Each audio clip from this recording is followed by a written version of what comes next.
we're going to keep this very limited. I'm going to go through two situations. Situation one, if Ari divorces you, you're likely going to be paying child support, correct? Yes. And you know from your last marriage, that's very expensive, right? It's not that expensive, but You paid almost $30,000 a year in 2018, correct? it's not a reason why I wouldn't divorce her if we had a good reason for it. That's all I'm saying. If Ariel divorces you, if she divorces you, you're likely the one that's going to be paying child support. That's correct? If we ended up getting a divorce, I would be paying child support. Correct. If Ariel ends up divorcing you, you don't get anything from her life insurance, correct?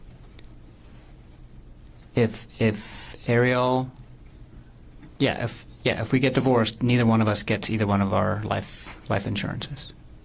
Ariel divorces you, you don't get any of her retirement accounts, correct? If we get divorced, well, that's not true. No. If we get divorced, Ariel might get some of my retirement account because my retirement account is much bigger than hers. The question was, if Ariel divorces you, you do not get her retirement account, correct? This is a question of law. It's not that's overruled. I know that the retirement accounts are going to be.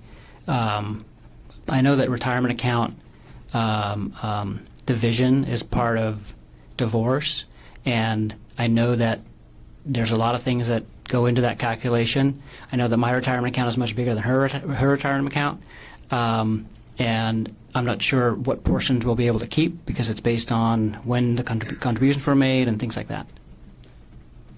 You know that you're likely not going to be taking her retirement if she divorces you, correct? Like I said, I don't know what's going to come of all that. It's a complicated. It's much more complicated than the life insurance issue, for example. And you know that if Ari divorces you, a likely outcome would be 50-50 custody, correct? It depends on the circumstances of the divorce. You knew before March 24, 2025 that if Ariel divorced you, 50-50 custody is generally standard, correct? Yes, absolutely, and that's what I would have been advocating for. Second scenario, if Ari dies, you don't pay any child support, correct?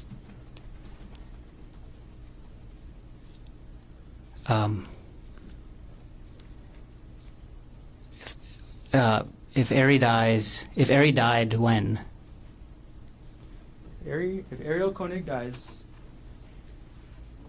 you're not going to be paying her any child support, correct? If Ari dies, and yes, I would not be paying a dead person child support. Yes. If Ariel dies, you get the $250,000 life insurance policy she took out, correct? Yes. That your suggestion, correct? Not my suggestion to take out the life insurance policy. It was a joint decision. If Ariel dies, you get $250,000 from her retirement, correct?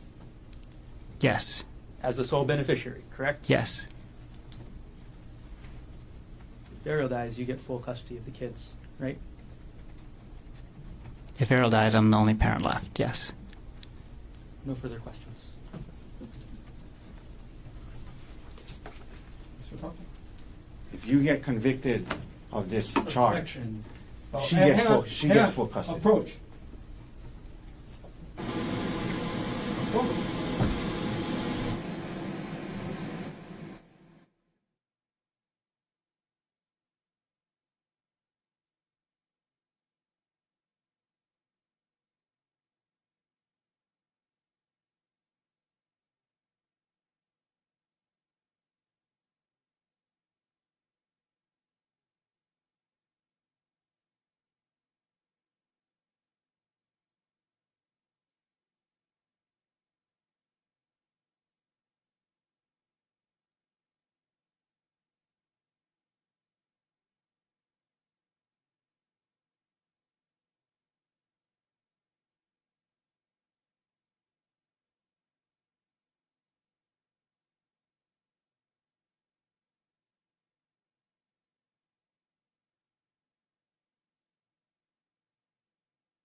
were asked about custody. Yes. You love your boys? Yes. More than I can describe. Excuse me? More than words can describe. Do you want to fight Ariel for 50-50 custody in the divorce? Absolutely. Okay. You were asked about how if she died, you would have got $250,000.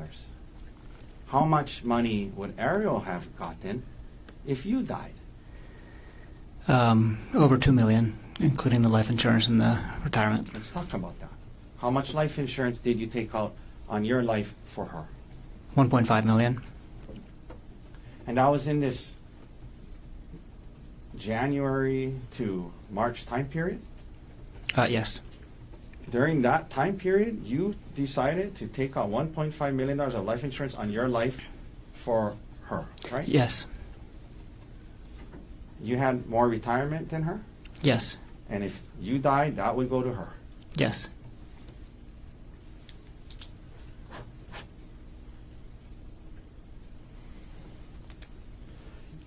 They brought up child support. Throughout, when you were your two older kids, they asked you about that. After you and their mom split up, did you pay child support? Yes. Did you feel it was the right thing to do? Yes. Did you want to do that for your kids? Yes. If you and Ari got divorced, would you be willing to pay child support? Yes, absolutely. Would you do financially whatever you needed to do to make sure your kids had a good life? Yes. And just like that, the prosecution rests on a powerful implication: motive. But here's where it gets interesting. Because the defense now has one job: humanize him. Shift the narrative from numbers and benefits to love, responsibility, and intention.